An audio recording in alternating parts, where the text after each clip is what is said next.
आज हम बात करेंगे पाइल्स के बारे में कि आखिर पाइल्स है क्या।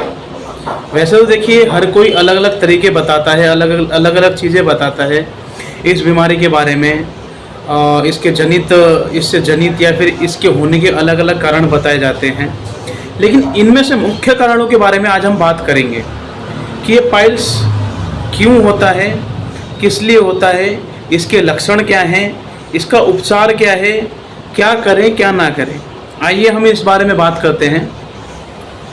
मैं डॉक्टर गणेश नाथ आपको इस बारे में बताता हूँ कि किस तरीके से आप इन चीज़ों से बच सकते हैं। कि सबसे पहले तो आप ये जानिए कि पाइल्स होता क्यों है, पाइल्स किस लिए होता है, पाइल्स की जननी क्या है। तो मैं आपको एक सीधा सा सवाल का जवाब दे देता हूँ कि पाइल्स की जो जननी है वो है कब्ज। अब आप कहेंगे कब्ज कैसे, क्योंकि मोस्टली लोगों को तो कब्ज रहता ही है। आजकल तो खैर खान पान जिस तरह का आ रहा है या फिर जिस तरीके से लोग खान पान कर रहे हैं उसकी अकॉर्डिंगली जो लोगों के पेट है ख़राब है ऑलरेडी। कईयों को IBS से रिलेटेड संबंधित दिक्कतें होती हैं, जैसे आम भाषा में कहा जाए तो पेट की गर्मी, संग्रहणी, जैसे आंतों का सिकुड़ना या फिर आंतों की कमजोरी, लीवर की कमजोरी। कई ऐसे मुख्य कारण हैं जिन पर हम ध्यान नहीं देते। और सबसे पहले हमारा लाइफस्टाइल, हमारा खान पान भी इस चीज़ पर डिपेंड करता है कि हम किस हद तक पाइल से गुजरेंगे। सबसे पहले होता क्या है, देखिए आजकल मार्केट में जैसे तली हुई चीज़ें हैं, जैसे चाट, चटनी, समोसे, पकौड़े, मीट, मांस, अंडा हो गया, या फिर मोमोज, रोल्स, या फिर ये जो भी मैदे से बनी हुई चीज़ें हैं। हालांकि हम एक लिमिट तक इन चीज़ों को कंज्यूम कर सकते हैं। एक्चुअली होता क्या है कि अब इनको कंज्यूम करने की कोई टाइमिंग नहीं है हमारी। कई बार क्या होता है कि हम रात को 10 बजे भी वही चीज़ खा रहे हैं जो हमने 6 बजे 7 बजे खानी है। इवनिंग स्नैक्स का जो हमने खाना होता है वो भी रात को 10 बजे खा रहे होते हैं। तो पहले तो टाइमिंग नहीं है, और टाइमिंग के साथ साथ जब हम इन चीज़ों को कंज्यूम करते हैं तो हमारा पेट रेसिस्ट करता है, इन चीज़ों को डाइजेस्ट करने के लिए स्ट्रगल करता है। अब उसमें एज डिफरेंस है। अगर आप 17 से 18 की एज ग्रुप के हैं, मतलब 18 से 25 की एज ग्रुप के हैं, वो एज ग्रुप ऐसा है कि आप उसको ईजिली डाइजेस्ट कर सकते हैं। ईजिली इन द सेंस आपको प्रॉब्लम जो है 10 से 15% पता चलेगी। लेकिन अगर आप 25 से 40 तक के हैं, मतलब 25 से 40 साल की एज है आपकी, तो उसमें आपको खाने के 2 से 3 दिन में पता चलने लगता है कि मुझे दिक्कत हो गई, या फिर अगले ही दिन पता चल सकती है। अगर आपकी एज 40 से अबव है तो उस टाइम में क्या होता है कि हमारा डाइजेशन सिस्टम इतना वीक होता है, या ये मान लीजिए इतना स्ट्रॉन्ग नहीं होता कि उस चीज़ को ईजिली डाइजेस्ट कर सके।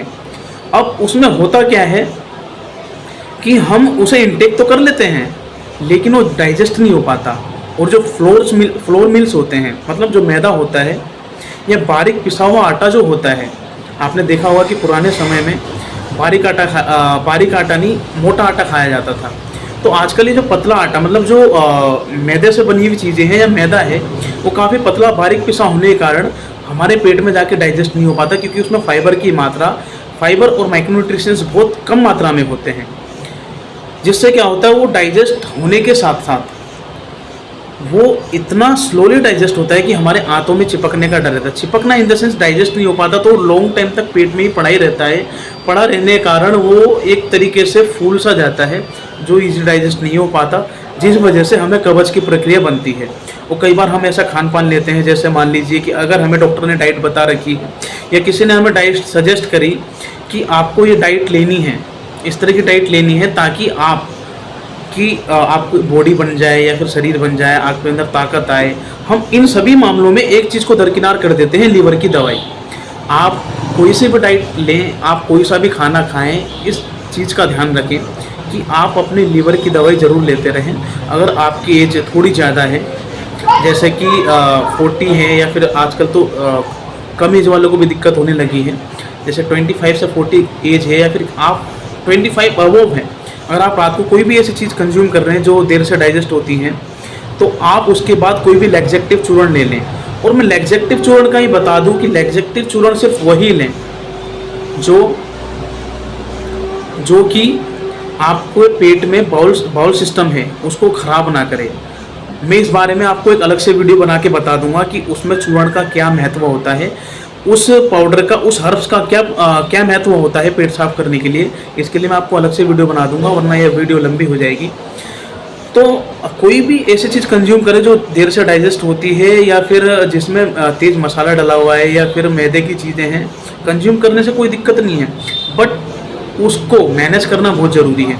तो आप कोई भी लैक्सेटिव चूर्ण ले सकते हैं उस चीज़ के लिए, ठीक है। अगर आप इस चीज़ पे ध्यान नहीं देते तो 1 हफ्ते से 10 दिन के अंदर आप पाइल्स के शिकार हो जाते हैं। शुरुआत में आपको हल्की जलन होने लगती है, खुजली होने लगती है, आप अच्छे से फ्रेश नहीं हो पाते, आप 2 बार 3 बार फ्रेश होने जा रहे होते हैं, आपके पेट में गर्मी बनती है।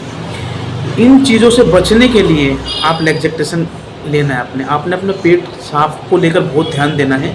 अगर आप ये काम नहीं करते हैं तो आपको दिक्कत हो सकती है इससे रिलेटेड। और अब इसका उपचार क्या करें?